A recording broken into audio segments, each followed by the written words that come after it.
Techlandia is recorded at the Central Office on the East Side in Portland. Central Office is a one stop for all your office or meeting needs. Check them out at centraloffice.com.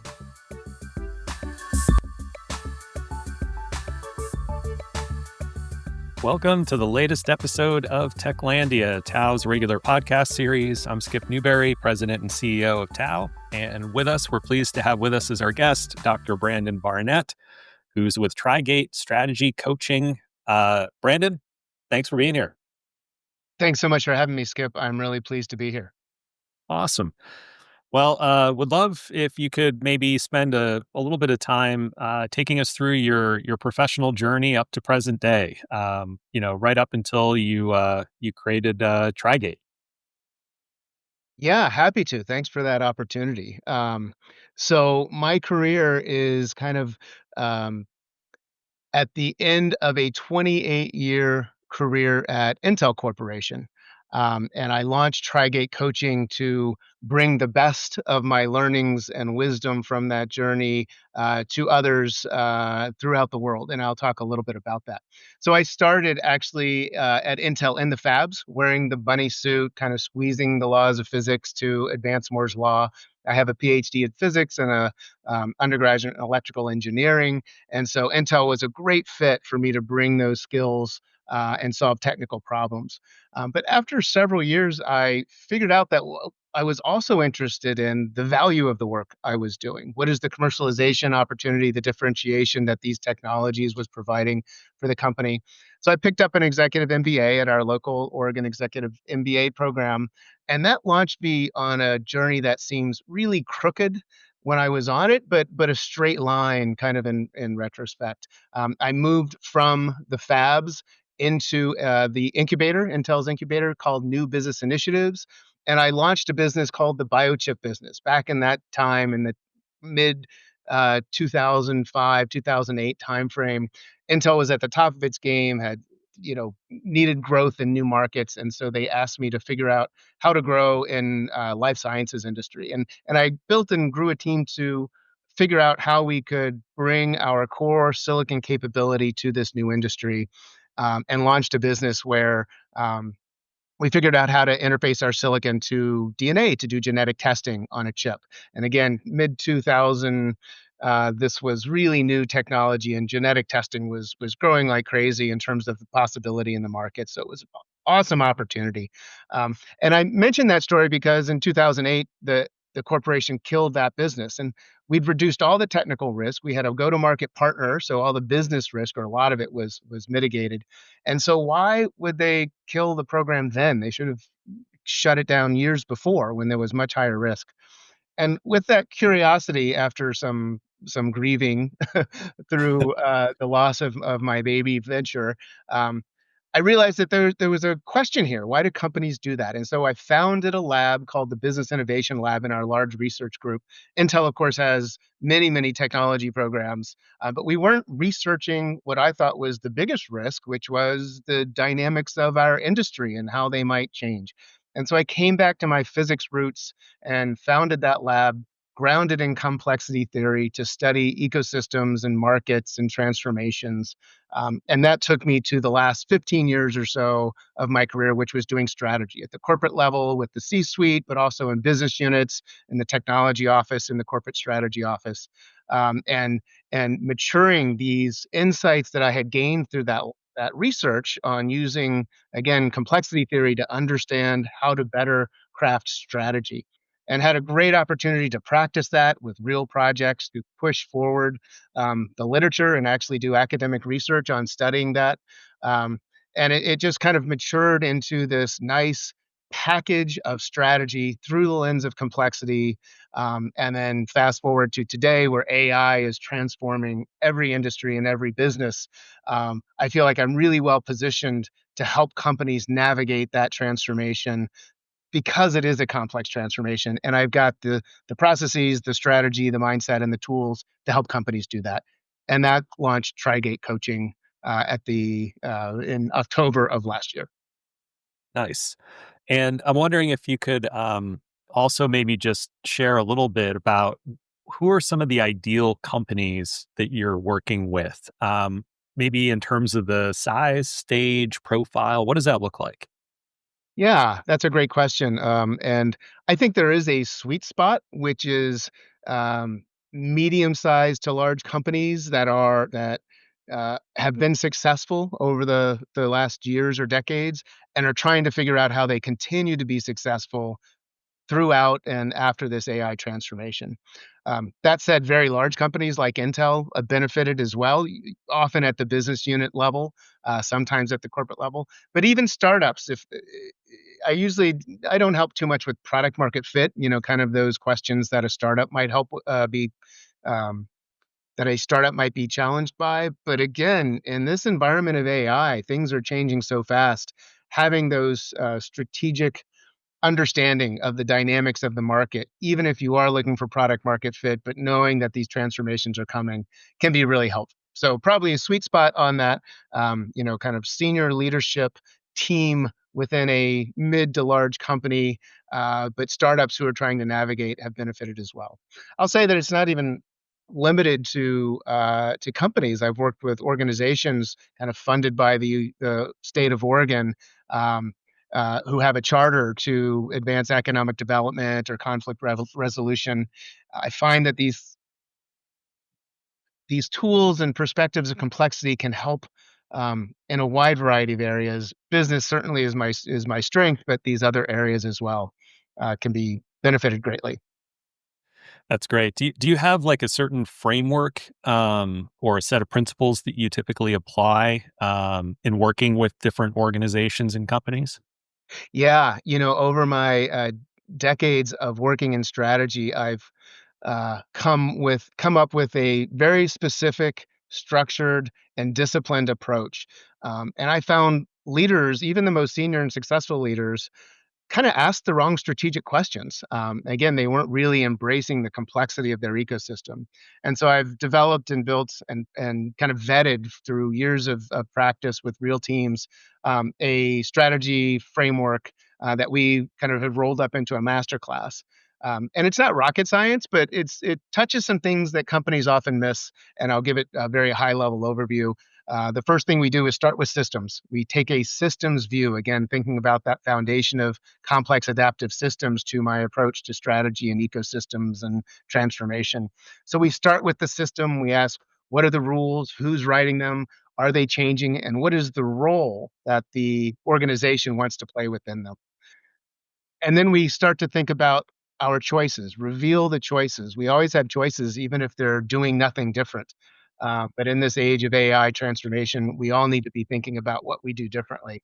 And so, really fleshing out those strategic options, grounded in belief systems. And then the third is empowering everybody in the organization to contribute to the living strategy as we start implementing specific initiatives that come out of it. And so that's the framework. It involves some things like communication of the strategy at various levels and how to resource it. But at a high level, start with systems, reveal your choices, empower everyone to play a role. Is the framework that we've been successful with.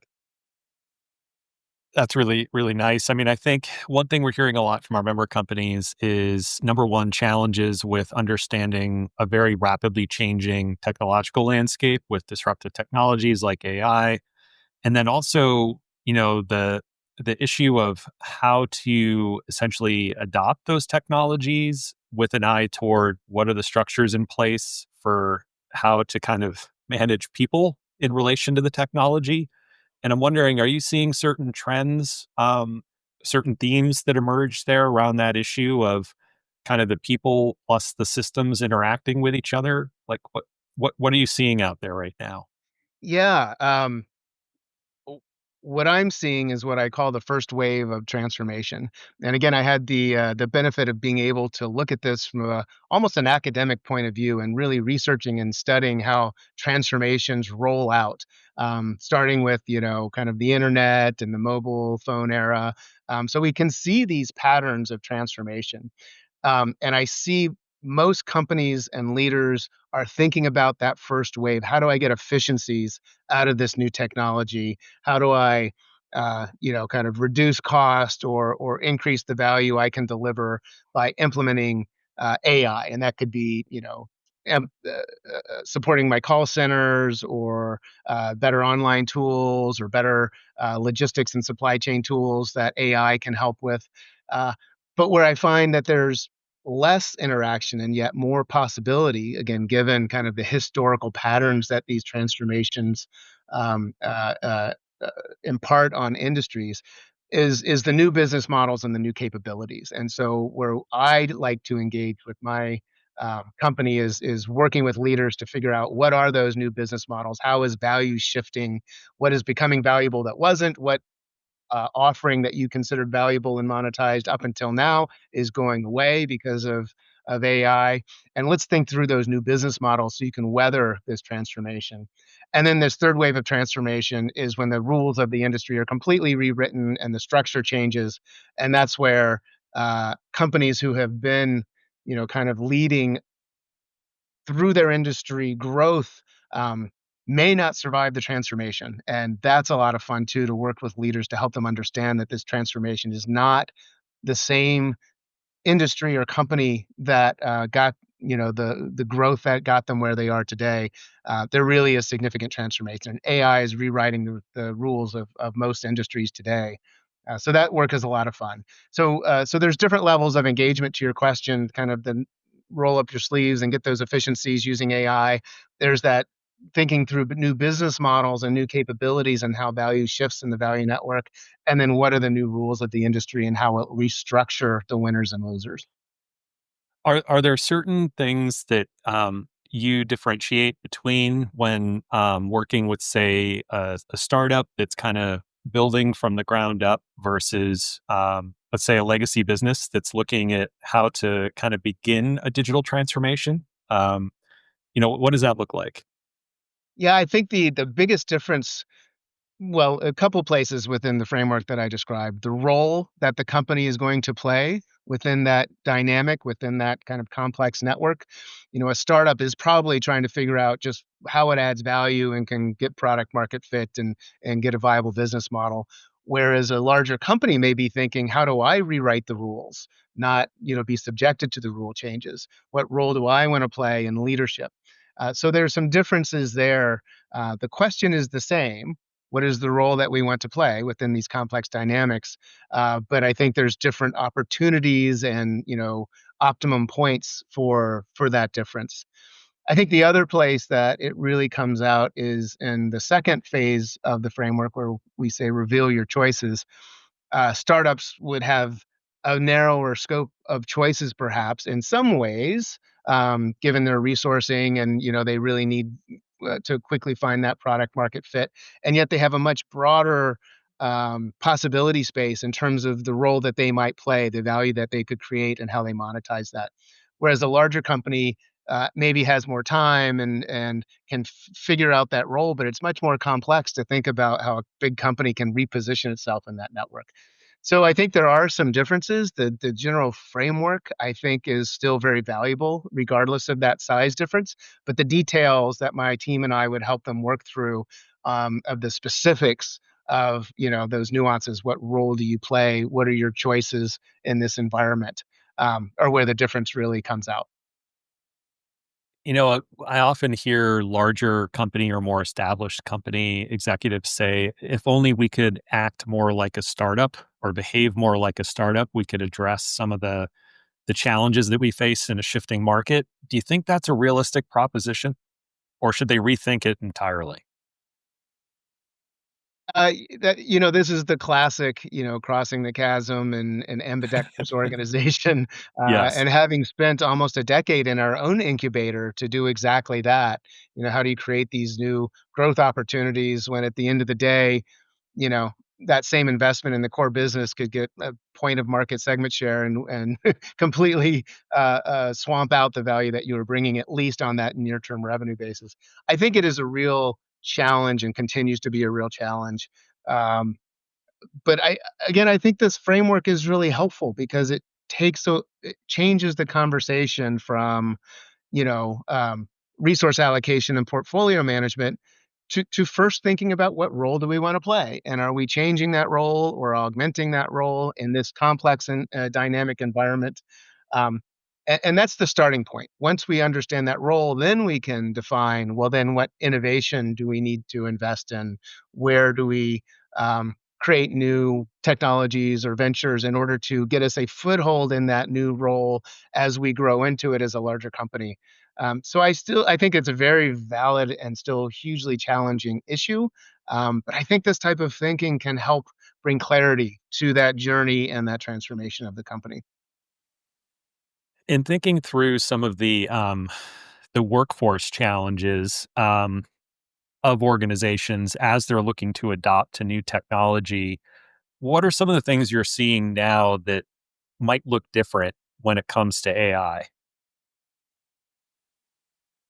Um, well, we often say at Trigate that artificial intelligence is your strategic challenge. Um, your strategy is your solution, and artificial intelligence is your partner in developing that strategy. Mhm. And so I think I see probably like you do a full spectrum of companies that are embracing it and really trying to integrate AI either in that first wave of efficiencies or understanding new business models, the other end of the spectrum of companies that really are just resistant, as many companies were resistant to the internet, if you recall, and they just, wouldn't allow their employees to have access. Um, and I think that's really flawed thinking because it's one of those inevitable forces that is just going to take over business and our own personal lives. So to ignore it, I think is not wise. But just to, invest in a random way is not wise either. And so uh, I see that full spectrum of how companies are embracing and experimenting with AI. Um, I don't know if that fully answered your question, but Definitely. but yeah, see it all over the place. And one of the things that we want to do by providing this three waves model is give a little clarity to how companies should be thinking about AI. Yes, there's opportunities to gain those efficiencies, but the real threat and opportunity is going to come with those new business models and that new industry structure. And as we maybe take a step back a minute, would love for you to put kind of your macro hat on for a second. And, in terms of what you're seeing companies struggle with or face when it comes to these new workforce challenges with newer technologies, where do you see the limitations of what could be expected of a business in terms of what it can and can't do in terms of worker training? And what would you want to see more of from Oregon as it relates to opportunities for professionals to reskill, upskill? What are some of the things that you think a successful tech community should be offering to help these companies thrive?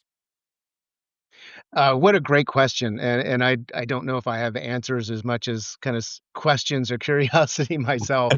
Uh, but I do think that there's a lot of fear right now that my job is going to be replaced by AI, and to some degree, in some places, that's likely to be true. Um, but I think also that opportunity to upskill and figure out how to partner with AI is a huge opportunity. And so everybody should be trying to figure that out for themselves. What is my career in partnership with AI look like? Even in my own industry of strategy, market intelligence, et cetera, um, I can create the research and the market intelligence that would have taken weeks and many people and lots of money to understand a market. AI can do that really quickly. You, of course, have to be wary of false signals and hallucinations, uh, but the data gathering is no longer a job function for people, and so it allows us actually to think more strategically and not on how am I going to gather the data and I have to go just do the work to how am I going to what are the insights in this data, how am I going to use it, what am I missing. So I think there is an opportunity to figure out in most careers and most jobs how to work with AI and still bring that human, that wisdom, that discerning component that AI doesn't today and may never really do as well. And as a strategy expert, someone who is well versed in kind of looking 40 yards or more down the field to see what's coming, what keeps you up at night? despite all the tools and the foresight in the world, like what keeps you up at night at this point? Well, I think it's probably what a lot of people are writing about in the press, that the technology is outpacing our ability as society to put the guardrails on it, to really understand what it's doing, how it's useful, how where there's some red flags or some risks. Uh, how we as a collective organization, be at the national level or a state level or even a company level, what is our approach to AI that gives us a unified benefit and mitigates the largest risks. I don't think we're rushing ahead as fast as we need to keep pace with the technology. Now that could change. The U.S. government just put up out its approach to AI. It's not as new as it was even 6 months ago. So I think companies are getting a little more clarity. I think Oregon has a great opportunity, given the significant presence of technology here, Mhm. um, to think about how does the state help all of these very well trained, educated workers work with AI? What is that education that they need, that foundational infrastructure that they need to have access to? It strikes me that the UAE, I hear, is giving every resident of the country free access to ChatGPT. Hmm. They're just enabling their society to have, kind of a level set access to that technology, as almost a commodity, right, or utility. Uh, and what opportunities would that bring if Oregon did something like that? Well said. I'm right there with you on that one. Yeah, I think workforce and education investments with AI are kind of the biggest area of potential impact that any region can have in terms of you know turning what could be in a position of not quite as much strength to one that is hyper competitive, right? Because this is a game changing technology. I'm wondering, as we think about other types of technologies that are out there and potentially either way on the horizon or closer than we think. I'm wondering, what are your thoughts on quantum? Yeah, quantum's interesting. I think it will be a game changer in some ways. I don't think it's actually gonna be as big a game changer as AI is today, just because of the ubiquity of the application areas that AI can address. Quantum, as you know, solves very specific problems, that can't be done in non-polynomial time. It can do those, right? So Mhm. protein folding, traveling salesman, etcetera. But I think that, and those are very, very important applications, but I don't think it's as broad and ubiquitous, in terms of the impact of being able to solve those problems quickly as AI is at just a grounds up, groundswell, grassroots level, where everybody has access and an application that benefits. Um, and maybe that's even over positioning it. There's certain job functions for sure aren't really benefited from AI, but just in terms of everyday people having access to it and knowing what problem they're trying to solve or what question they have to ask it. I think AI is broader than quantum. I suspect quantum will be another accelerator class, Mhm. like FPGAs or other AI accelerator ASICs. Um, uh, so the question I've posed to companies is, what does it mean to thrive in an ecosystem where quantum is a viable accelerator? And what does that do to the whole kind of networked compute architecture? Um, Assuming there's, probably not going to be more than 100 or even 1,000 quantum computers for the near term in existence, what does it mean to want to have access to that, to interface classical computing with that, to treat it as an accelerator class? And I think it's really interesting, but I don't think it's going to be quite the game changer. I could be wrong on that. We'll see. That's interesting. A provocative sort of assessment of where quantum might have impact and where not. So yeah, I'm really glad you're able to kind of shed some light on kind of what's realistic there. There's definitely conversations happening, in some circles where we're working with companies locally, and obviously quantum seems quite a bit off, but you never know with these things. And I think it's important to maintain perspective no matter what, whether it's AI or quantum or other types of emerging technologies. So wanted to shift a little bit and ask, as people are starting to, try and understand better some of these technologies as they grow, what are some resources that you might recommend to folks? Any books you've read recently or podcasts that you regularly check out? Uh, Great question. Thank you for that. My one go-to almost daily is Ben Thompson and Stratechery. He does just such a great job of analyzing and asking provocative questions in his interviews of leaders in his newsletter and podcast. So that's and kind of from a market research. If I were to put my market research hat on, that's one of my first stops to kind of get an idea of what is changing in the world and where's this transformation taking us. Uh, so that's great. There's many good strategy books that are in existence, and those are easy to find. But you know, I like to find those resources that aren't squarely in my space, and it's that synthesis where I get novel insight. And so a book that isn't necessarily new or even new to me, but I like to recommend is The Art of Learning by Josh Waitzkin. He's the Searching for Bobby Fischer um, chess master that the movie was made after. And he wrote a book on his self reflections on why he was able to become a grandmaster at chess so early, and then at a still very young age pivoted to a competitive form of Tai Chi called Push and became the world champion in that in just like 4 years. And he did a very nice, reflective, kind of curious job of thinking about what makes it such that I could be the best in the world at two very, very different things. What is it about me? What is my art of learning? And I just thought it was such a great message and kind of story that he told. Um, and again, I love finding those compelling stories and examples outside of my discipline that gives me insight into my discipline of strategy. Great advice. Any final words as we wrap up? I think I would love to reach out to this community and offer my services. Trigate Coaching works with leaders and teams to master the art and science of strategy in the age of AI.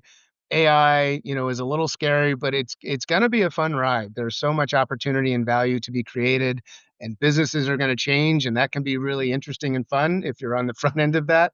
Would love to help any of your audience and leaders in Oregon who are interested in this science and complexity founded approach to strategy and understanding what this transformation means.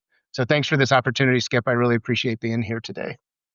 Thanks for being here, and to all the listeners, you heard it. If you want to stay on the front of that innovation wave, you talk to Dr. Brandon Barnett. So thanks again for spending some time with us. Really appreciate it. Thanks, Skip. Take care.